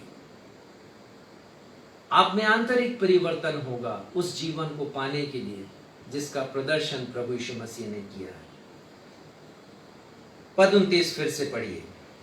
जब वह प्रार्थना कर ही रहा था तो बस जब यीशु प्रार्थना कर रहे थे, 7 बातें हम प्रभु यीशु मसीह के रूपांतरण के बारे में सीखेंगे। पहली बात जो प्रभु यीशु मसीह के रूपांतरण के समय घटित हुई, उसके थोड़ा पहले या फिर उसके बाद, संत लूका लिखते हैं अध्याय 9 के पद 29 में कि जब यीशु मसीह प्रार्थना कर रहे थे। पद 28 में पढ़ेंगे तो पता चलेगा कि वो अपने 3 शिष्यों को लेकर के प्रार्थना करने के लिए पहाड़ पर गए हैं। प्रभु यीशु मसीह प्रार्थना करने के लिए पहाड़ पर अक्सर जाया करते थे। रूपांतरण के पहले भी वो गए हैं। और यदि आप लूका रचित सुसमाचार का सूक्ष्म अध्ययन करें तो आपको प्रभु यीशु मसीह के प्रार्थना में जीवन के बारे में पता चलेगा। प्रभु यीशु मसीह गए हैं, बहुत बार अकेले गए हैं, लेकिन इस घटना में हम पढ़ते हैं कि पतरस, याकूब और यूहन्ना को भी साथ लेके गए कि वे भी यीशु मसीह के साथ प्रार्थना में बैठे। लेकिन पद 32 में लिखा है, पतरस और उसके साथ ही नींद से भरे थे। पतरस, याकूब, यूहन्ना नींद से भरे थे और तीनों की आंखें नींद से भरी हुई थी। ऊंचा पर्वत चढ़ाई की होगी उन्होंने, और चढ़ते चढ़ते थक गए होंगे, और ये समय तो रात्रि का समय था, उनको नींद आना था, प्रार्थना में वो जाग नहीं सके। प्रभु यीशु मसीह के साथ आंखें नींद से भरी हुई हैं, सचेत अवस्था में नहीं थे वो। यीशु के शिष्यों ने प्रभु यीशु के जीवित रहते हुए प्रार्थना में कभी भी यीशु मसीह का साथ नहीं दिया। हम इन शिष्यों के बारे में जब भी पढ़ते हैं तो स्लीपिंग डिसाइपल्स का ख्याल हमें आता है। सोते हुए अनुयायी प्रभु यीशु मसीह के, सोते हुए शिष्य। गतसमनी बाग में भी जब प्रभु बहुत व्याकुल थे, उनका अंतर मन बहुत दुखित था, जिसका बयान लूका अपने सुसमाचार के 22वें अध्याय में करते हैं कि उनका पसीना लहू की माने भूमि पर टपक रहा था। इतने व्याकुल थे वो। उन्होंने अपने शिष्यों से कहा, मेरे साथ प्रार्थना करो, पर लिखा है कि वो जाग नहीं सके, सो रहे थे। 3 बार प्रभु यीशु मसीह ने उन्हें उठाया है, 3 बार कहा है मेरे साथ प्रार्थना करो, लेकिन वो सोते रहे। पर प्रभु यीशु मसीह यहां पर भी प्रार्थना में लौलीन है, वो मग्न है। और जब वो प्रार्थना में लौलीन थे, मग्न थे, प्रार्थना में डूबे हुए थे, तब प्रभु यीशु मसीह का रूपांतरण हुआ। प्रभु यीशु मसीह का जीवन प्रार्थना का जीवन था। वो रात रात भर प्रार्थना किया करते थे। बहुत से उदाहरण हैं ऐसे। जिस व्यक्ति के शरीर में हजारों दुष्ट आत्माएं थीं, सेना जिसे नाम दिया गया था, जो कब्रों में, कब्रिस्तान में रहता था, जिसे लोग सांकलों से, बेड़ियों से बांध कर रखते थे, इतनी सामर्थ्य दुष्ट आत्माएं उसके भीतर थीं। प्रभु यीशु मसीह ने उसकी दुष्ट आत्मा उसके शरीर से निकालने के लिए लिखा, रात भर उन्होंने प्रार्थना की। प्रभु यीशु मसीह ने 12 शिष्यों का जब चुनाव किया, रात भर उन्होंने प्रार्थना की। ढेर सारे शिष्य थे प्रभु यीशु मसीह, उनमें से 12 को चुनना था, चुनाव करना था। और प्रभु यीशु मसीह ने पूरी रात प्रार्थना की, परमेश्वर पिता से मार्गदर्शन उन्होंने प्राप्त किया, और फिर 12 शिष्यों का चुनाव उन्होंने किया। यूहन्ना के 6वें अध्याय में हम पढ़ते हैं कि 5 रोटी 2 मछली से 5000 लोगों को तृप्त किया। जब इस आश्चर्य कर्म को देखा लोगों ने, तो उन्होंने सोचा कि यही व्यक्ति राजा बनने के योग्य है, यही व्यक्ति है जिसमें संभावनाएं हैं राजा बनने की, और जो हमें आजादी दे सकते हैं, रोमियों की गुलामी से, परतंत्रता से आजाद कर सकते हैं। तो लिखा है कि वो यीशु को ढूंढने लगे राजा बनाने के लिए, लेकिन यीशु मसीह पहाड़ पर चले गए, प्रार्थना करने लगे वो, क्योंकि राजा बनने नहीं आए थे। किसी के लिए तो ये सुनहरा अवसर होगा राजा बनने का। प्रार्थना में जीवन प्रभु यीशु मसीह का। गतसमनी बाग में जैसा मैंने बताया, लंबी प्रार्थनाएं उन्होंने की है। अंतिम रात्रि में यूहन्ना का 17वां अध्याय एक मध्यस्थता की प्रार्थना है प्रभु यीशु मसीह की। बहुत गहरी प्रार्थना है, प्रार्थना का जीवन। हम सीखते हैं, जब यीशु प्रार्थना कर रहे थे तब उनका रूपांतरण हुआ। यदि हम इस अनुभव से गुजरना चाहते हैं, तो हमें भी प्रार्थना का जीवन अपनाना होगा। प्रार्थना हमारे आंतरिक स्वरूप को बदलती है। प्रार्थना हमें परमेश्वर के पास पहुंचाती है। प्रार्थना के द्वारा हम आत्मिक बातें करते हैं पिता परमेश्वर से, और हमारा जीवन परिवर्तित होता है। दूसरी बात जो घटित हुई प्रभु यीशु मसीह के रूपांतरण के समय, वो है प्रभु यीशु मसीह के चेहरे का रूप बदल गया। संत लूका कहते हैं, 29वें पद में प्रभु यीशु मसीह के चेहरे का रूप बदल गया। पहली घटना यीशु मसीह प्रार्थना कर रहे थे, दूसरी घटना जो घटित हुई वहां पर रूपांतरण के समय प्रभु यीशु मसीह के चेहरे का रूप बदल गया। यह घटना इतनी अधिक महत्वपूर्ण थी कि तीनों सुसमाचार लेखकों ने इस घटना का सजीव चित्रण किया है, तीनों ने उल्लेख किया है। मत्ती 17:2 में संत मत्ती लिखते हैं, प्रभु यीशु का मुख सूर्य के समान चमकने लगा, आभामय हो गया, प्रकाशमान हो गया, आलोकित हो गया। प्रभु यीशु मसीह का चेहरा वो जगमगा उठा, चकाचौंध करने वाली रोशनी। वो लिखते हैं कि सूर्य की रोशनी। और मैंने अध्ययन किया कि सूर्य की रोशनी की इंटेंसिटी, तीव्रता कितनी होती है। तो मुझे मालूम हुआ कि 1 स्क्वायर मीटर में अर्थात 3 फीट लगभग लंबा 3 फीट चौड़ा क्षेत्र में जब दिन में सूर्य का प्रकाश इस पृथ्वी की सतह पर पड़ता है तो वो इतनी रोशनी देता है जितनी 60 वॉट के 10 लाख बल्ब देते हैं। अब इतनी रोशनी से प्रभु यीशु मसीह का चेहरा प्रकाशित हो गया। प्रेरित 26:13 में संत पौलुस गवाही देते हैं राजा अग्रिपा के सामने, और वो कहते हैं, हे राजा, जब मैं दिन के समय दमिश्क जा रहा था तो मार्ग में मुझे सूर्य से भी अधिक तीव्र ज्योति दिखाई दी और मैं अपने अश्व से गिर पड़ा और फिर मैंने यीशु की आवाज को सुना, हे शाऊल तू मुझे क्यों सताता है। प्रभु यीशु मसीह की उपस्थिति प्रकाशित कर देती है, ज्योति से भर देती है, और उस ज्योति का प्रभाव, वो कहता सूर्य से भी तेज रोशनी मैंने देखी, उसका प्रभाव ऐसा हुआ कि वो कुछ समय के लिए नेत्रहीन हो गया शाऊल। मरकुस 9 उसके दूसरे पद में और लूका 9 के 29 पद में एक ही बात लिखी है, और वो दोनों लिखते हैं कि प्रभु यीशु मसीह का रूप बदल गया, उनका मुखड़ा बदल गया, वो दैदीप्यमान हो गया, वो चमकदार हो गया, जैसा मैंने बताया आभा युक्त हो गया, प्रकाशमान हो गया, आलोकित हो गया, जगमगा उठा, वो अलग सा दिखने लगा, सांसारिक मुखड़े से अलग।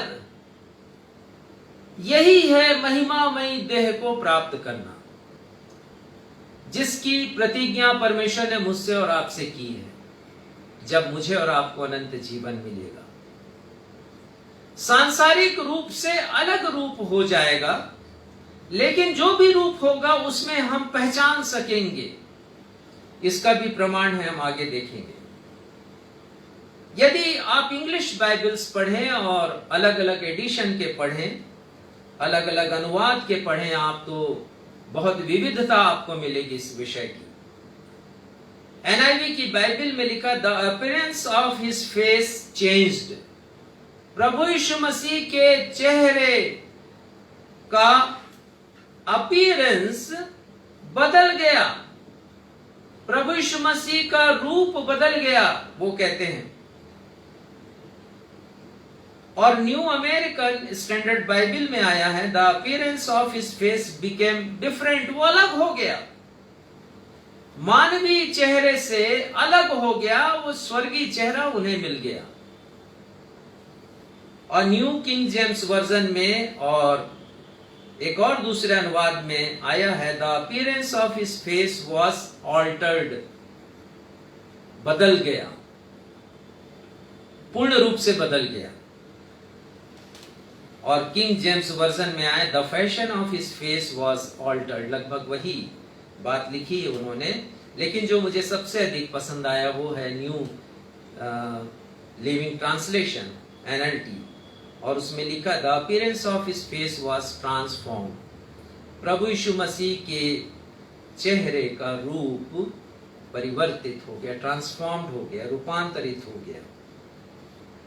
तीसरी बात जो प्रभु यीशु मसीह के रूपांतरण के समय घटित हुई वो 29वें पद के दूसरे हिस्से में हम पढ़ते हैं। लूका 9:29 पद का दूसरा हिस्सा पढ़िएगा।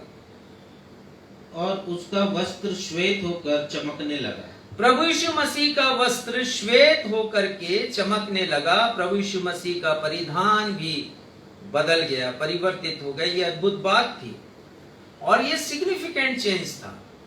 ये बहुत महत्वपूर्ण परिवर्तन है कि ना सिर्फ मुखड़ा बदला है, ना सिर्फ चेहरा बदला है, परंतु वस्त्र भी बदल गए हैं। ये संपूर्ण रूपांतरण था।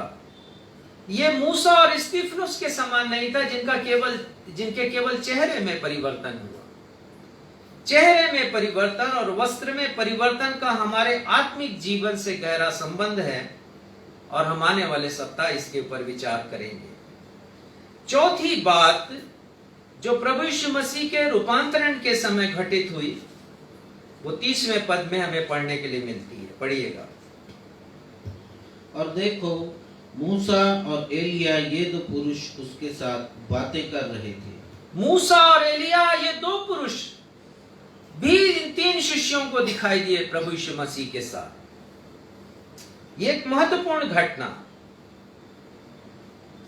संत लूका यहां पर 3 बातों का जिक्र करते हैं। पहली बात वो कहते हैं पद 30 में कि मूसा और एलिया प्रभु यीशु मसीह से बातें कर रहे थे।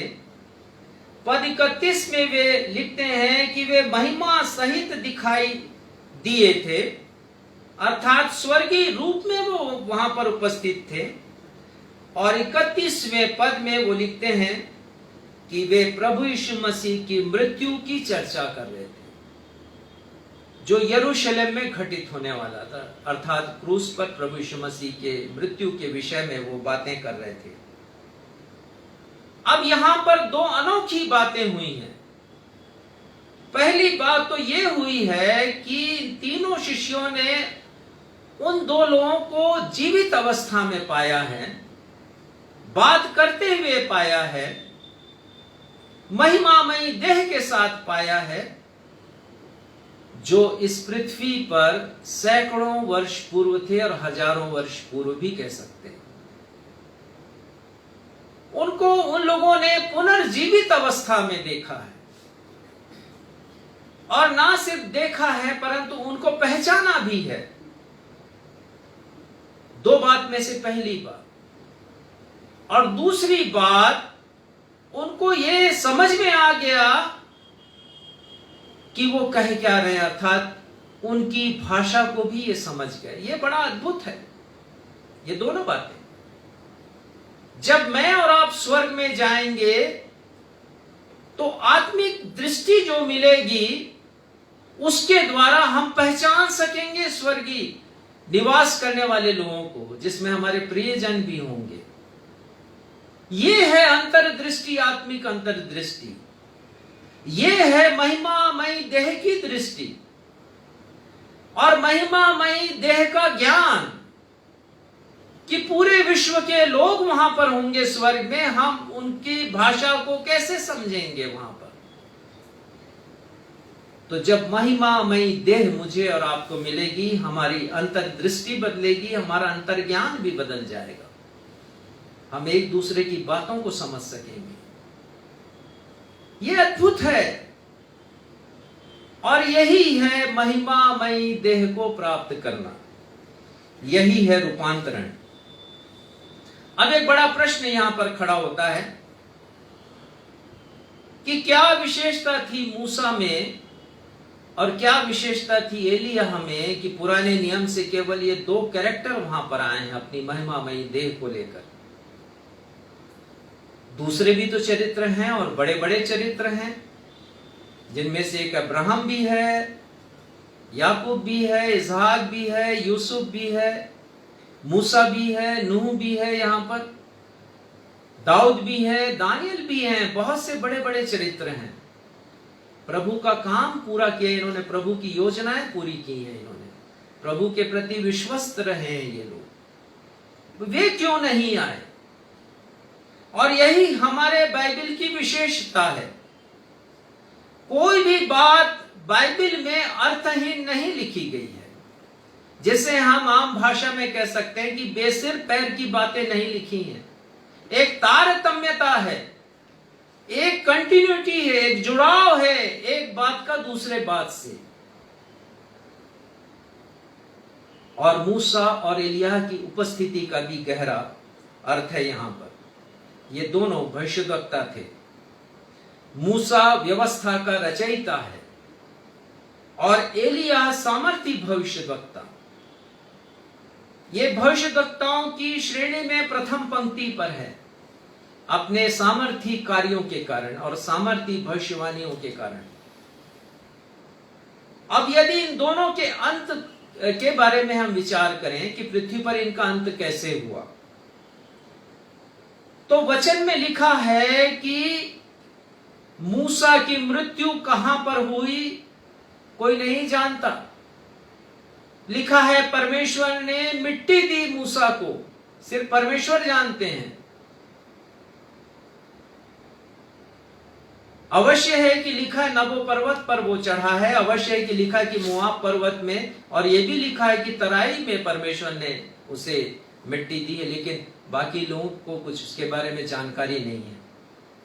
और यदि आप एलिय्याह के अंतिम समय के बारे में विचार करें तो आपको पता चलेगा कि परमेश्वर ने एलिय्याह को अग्निमय रथ में जीवित दशा में उठा लिया स्वर्ग की ओर।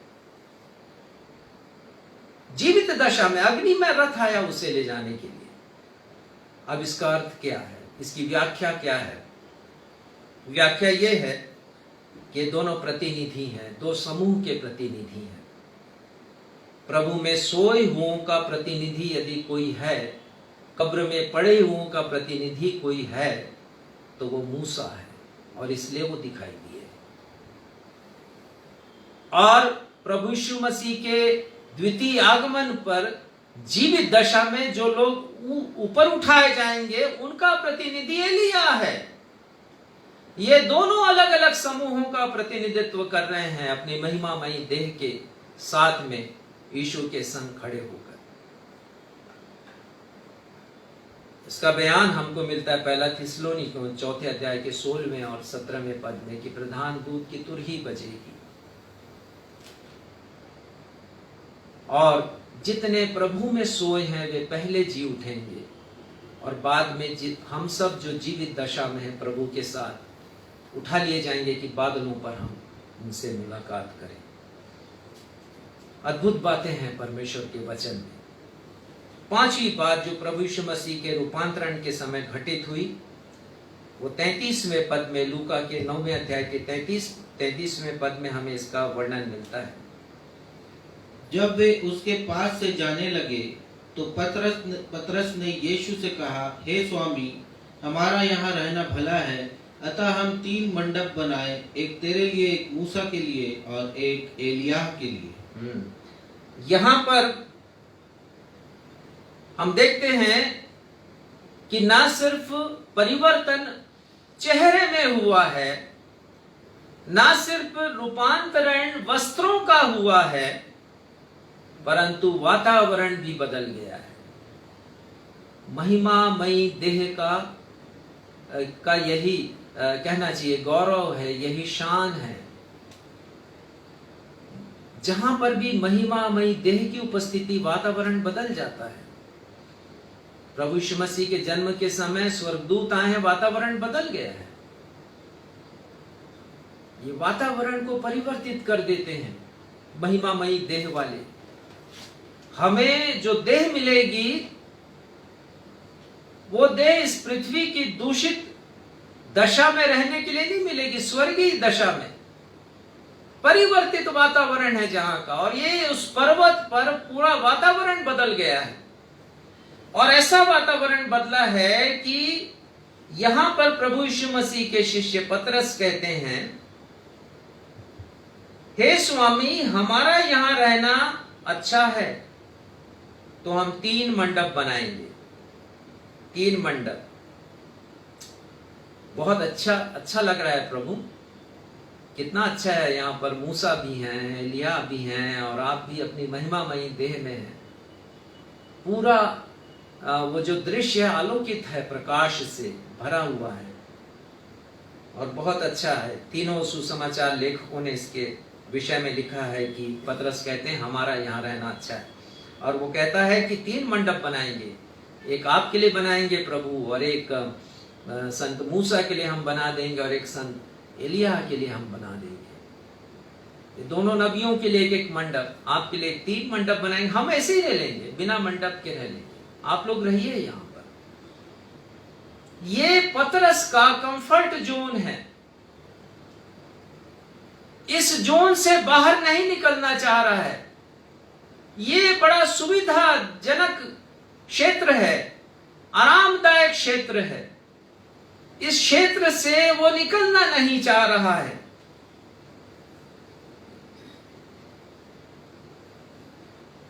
लेकिन प्रभु यीशु मसीह कहते हैं कि क्षेत्र से हमें निकलना है। आगे लिखा है, वह नहीं जानता था कि क्या कह रहा है। वो नहीं समझ रहा है प्रभु यीशु मसीह की मृत्यु के बारे में। प्रभु यीशु मसीह इस ऐसी आरामदायक जगह में रहने के लिए नहीं आए हैं, वो अपने प्राण को देने आए हैं। वो समझ नहीं रहा था। और जब उसने ऐसा कहा है तो फिर 6वीं घटना होती है, और लिखा है 34वें पद में, पढ़िए। वह यह कह ही रहा था कि एक बादल ने आकर उन्हें छा लिया, और जब वे उस बादल से गिरने लगे तो डर गए। वो डर गए। ये 6वीं बात हुई है प्रभु यीशु मसीह के रूपांतरण के समय। वो डर गए। प्रभु यीशु मसीह साथ में है, लेकिन वो भयभीत हैं, डरे हुए हैं। बहुत बार ऐसा हुआ है कि प्रभु यीशु मसीह साथ थे उनके, लेकिन वो डर गए, क्योंकि विचारधारा बदली नहीं है, आंतरिक दृष्टिकोण उनका बदला नहीं है। वो तो पवित्र आत्मा के आने के बाद, पेंटिकोस्ट के आने के पर्व के बाद ये सब हुआ है कि उनके मन का डर दूर हो गया। नहीं तो प्रभु यीशु मसीह के पुनरुत्थान के समय भी वो डरे हुए थे, कमरे में बंद थे। गलील की झील में जब तूफान आया तो लिखा है कि वे डर गए थे। यहां पर भी वो डरे हुए हैं, लेकिन परमेश्वर पिता उनके डर को दूर करते हैं। और अंतिम बात लिखी है 35वें पद में, और उस बादल में से यह शब्द निकला। बादल से जब वो घिरने लगे, और संभवतः या मत्ती ने इसे लिखा है कि चमकदार बादल ने उन्हें घेर लिया था, और वो बहुत भयभीत हो गए। और उस बादल में से यह शब्द निकला परमेश्वर पिता का, यह मेरा प्रिय और चुना हुआ, ये मेरा पुत्र है और मेरा चुना हुआ है, इसकी सुनो। ये परमेश्वर की आवाज, इसकी सुनो। प्रभु यीशु मसीह ने कहा कि हमें रहना नहीं है यहाँ पर। दूसरे दिन वो पर्वत से नीचे उतरते हैं। प्रभु यीशु मसीह अपनी सेवकाई में लगते हैं, क्योंकि पर्वत के नीचे एक बड़ी भीड़ है जो प्रभु यीशु मसीह की प्रतीक्षा कर रही है कि प्रभु यीशु मसीह आए। और वहां एक पिता है जिसके पुत्र को दुष्टात्मा पकड़ती है, बार बार दुष्टात्मा ग्रसित करती है, भूमि पर पटकती है उसको, और वो प्रतीक्षा कर रहा है कि प्रभु यीशु मसीह आए और उसे चंगाई प्रदान करे। ये प्रभु यीशु मसीह की सेवकाई। शिष्य डर गए उस दृश्य को देख करके। इन परमेश्वर की कोमल वाणी है वहां पर, परमेश्वर की आरामदायक वाणी है, इसकी सुनो। प्रभु यीशु मसीह को वो महिमा की बुलंदियों पर ले जाते हैं। प्रभु यीशु मसीह का बपतिस्मा हुआ, तब भी यही आवाज आई आकाश से, यह मेरा प्रिय पुत्र है जिससे मैं अत्यंत प्रसन्न हूं। यहां कहते हैं कि ये मेरा पुत्र है, मेरा चुना हुआ है, इसकी सुनो। आज हमें भी उनके सुनने की जरूरत है। प्रभु यीशु मसीह के बातों को सुनने की जरूरत है। और प्रभु यीशु मसीह कह रहे हैं कि हमें बदलना है। आज आकांक्षा ने बहुत अच्छी बातें कही प्रारंभ में, और उन्होंने कहा कि मनुष्य को बदलने के लिए परमेश्वर बदल गए, लेकिन क्या हम वास्तव में अपने आप को बदल रहे हैं? क्या हम बदलना चाहते हैं? बहुत प्यारा गीत है, और वो गीत हम पहले बहुत गाया करते थे, और मैंने चाहा कि आज इस गीत को हम गाएं। भेष बदला क्या हुआ, दिल का बदलना चाहिए। हो सकता है आप इसकी पुरानी राग जानते हो, परंतु हम एक नए राग में इसे गा रहे हैं। यह गीत एक चुनौती देता है और हमसे कहता है कि भेष बदलने से क्या हुआ, चाहे कितने भी अच्छे वस्त्र हम पहन लें, लेकिन यदि हमारा हृदय परिवर्तित नहीं, हमारा दिल बदला हुआ नहीं है, तो परमेश्वर की दृष्टि में हम कुछ भी नहीं है। हम कभी भी उस महिमामयी देह को पा नहीं सकेंगे। तो आइए हम सब मिलकर के उस गीत को गाएं, और उस गीत को गा करके हम आज की आराधना का समापन करेंगे। और इस विचार को मैं आने वाले सप्ताह के लिए आपके लिए छोड़कर जाता हूं कि हमें आंतरिक परिवर्तन की जरूरत है। प्रभु यीशु मसीह ने अपना रूपांतरण किया है, लेकिन हमें भी आंतरिक रूपांतरण की आवश्यकता है। यदि हम यकीन करते हैं कि मेरा और आपका रूपांतरण होगा तो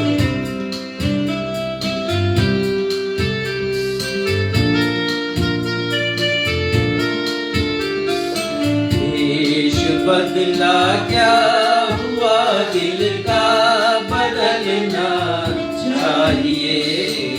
एक दो बातें नहीं, सब कुछ बदलना चाहिए। भेष बदला क्या हुआ, दिल का बदलना चाहिए। एक दो बातें नहीं, सब कुछ बदलना चाहिए। भेष बदला क्या हुआ। वास्तव में भाइयों, भेष को बदलने से कुछ नहीं होगा जब तक हम अपने हृदय को नहीं बदलें, जब तक हम अपने हृदय का रूपांतरण नहीं करेंगे। हम रूपांतरित देह को, ट्रांसफॉर्म्ड बॉडी को हम कभी भी प्राप्त नहीं कर सकेंगे, जिसका प्रदर्शन प्रभु यीशु मसीह ने किया है।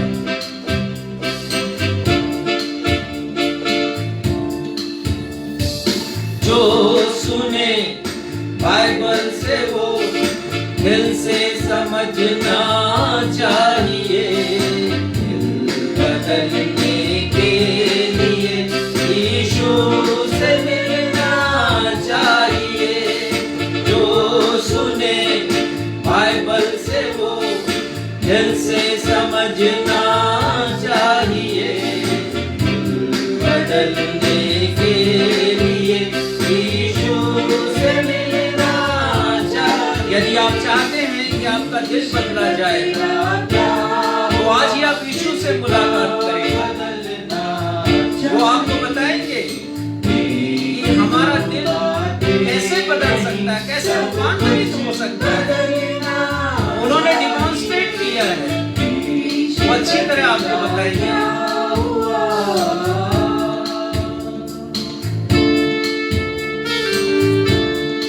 आज आवश्यकता है कि हम अपने गुनाहों के लिए रोएं और प्रभु यीशु मसीह से प्रार्थना करें।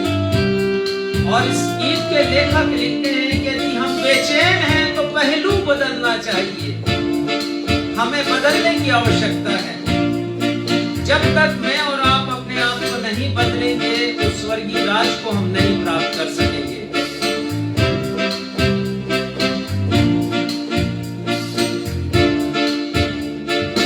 ऐ दिले पापों पर अपने आज रोना चाहिए। आज तो बेचैन हो, पहलू बदलना चाहिए। ऐ दिले पापों पर अपने आज रोना चाहिए।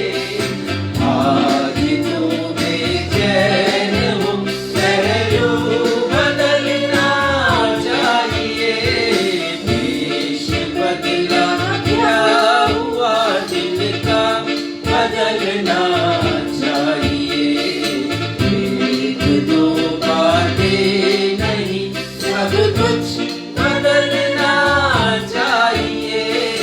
भेष बदला क्या हुआ, भेष बदला क्या हुआ।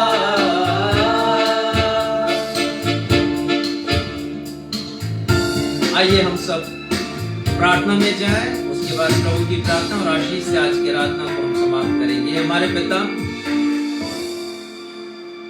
हम धन्यवादी हृदय के साथ आपके समीप हैं, धन्यवाद देते हैं प्रभु आपको, हमारे उद्धारकर्ता प्रभु यीशु मसीह के रूपांतरण के लिए, जिसके द्वारा उन्होंने हमें शिक्षा दी कि हम भी रूपांतरित हो सकते हैं यदि हम अपने जीवन में आमूल चूल परिवर्तन लेकर के आए। एक दो बातें नहीं, जब सब कुछ बदल देंगे तब पिता आप हमारे लिए भी सब कुछ नया कर देंगे। हमारी अंतर्दृष्टि को, हमारे अंतर्ज्ञान को, हमारी देह को, हमारी आत्मा को, हमारे प्राण को। पिता हम आपकी प्रशंसा करते हैं आपके वचनों के लिए, जो हमारी आंखों को खोलता है और हमें बतलाता है कि हमें भी रूपांतरित होने की आवश्यकता है। प्रार्थना करते हैं पिता, इस विषय पर जब हम आने वाले सप्ताह भी अध्ययन करेंगे, आप हमारी सहायता करें, लेकिन तब तक के लिए आज का वचन लोगों के हृदय में राज करे। और इस गीत के शब्द भी कि भेष बदलने से कुछ नहीं होगा आपके राज्य में। हमें तो अपने हृदय को बदलना है जो आप चाहते हैं। पिता, आप हमें से हर एक के साथ हो, हम सब की सहायता करें पिता, कि अपने लक्ष्य को हम पा सकें, स्वर्गीय जीवन के लक्ष्य को, जो हमारा अंतिम मुकाम है, जो मंजिल है हमारी, और उसे पाने के लिए योजनाबद्ध तरीके से हम काम करें। धन्यवाद देते हैं प्रभु आज की पूरी आराधना के लिए, और अपनी इस प्रार्थना को आपके बेटे हमारे मुक्तिदाता प्रभु यीशु के नाम से मांगते हैं। सुनिए और कबूल कीजिए। आमीन। प्रभु की प्रार्थना हम सब कहेंगे। हे हमारे पिता, आप जो स्वर्ग में हैं, आपका नाम पवित्र माना जाए, आपका राज आवे, आपकी इच्छा जैसे स्वर्ग में पूरी होती है वैसे पृथ्वी पर भी हो। हमारे दिन भर की रोटी आज हमें दीजिए, और जैसे हमने अपने अपराधियों को क्षमा किया वैसे हमारे अपराधों को क्षमा कीजिए, और हमें परीक्षा में नहीं डालिए बल्कि बुराई से बचाइए, क्योंकि राज, पराक्रम और महिमा सदा आपके हैं। आमीन। आशीष ग्रहण करें। अब शांतिदाता परमेश्वर आप सबको हर एक भली बात में सिद्ध करे, जिससे आप सब उनकी इच्छा पूरी करो, और जो कुछ परमेश्वर को प्रसन्न करता है उसे पूरा करें। अब हमारे परमेश्वर पिता, परमेश्वर पुत्र प्रभु यीशु मसीह और शांतिदायक पवित्र आत्मा की प्रशंसा और सहभागिता और गुणानुवाद युगानुयुग होती रहे। हम सब कहें आमीन। आमीन। जय मसीह। जय मसीह।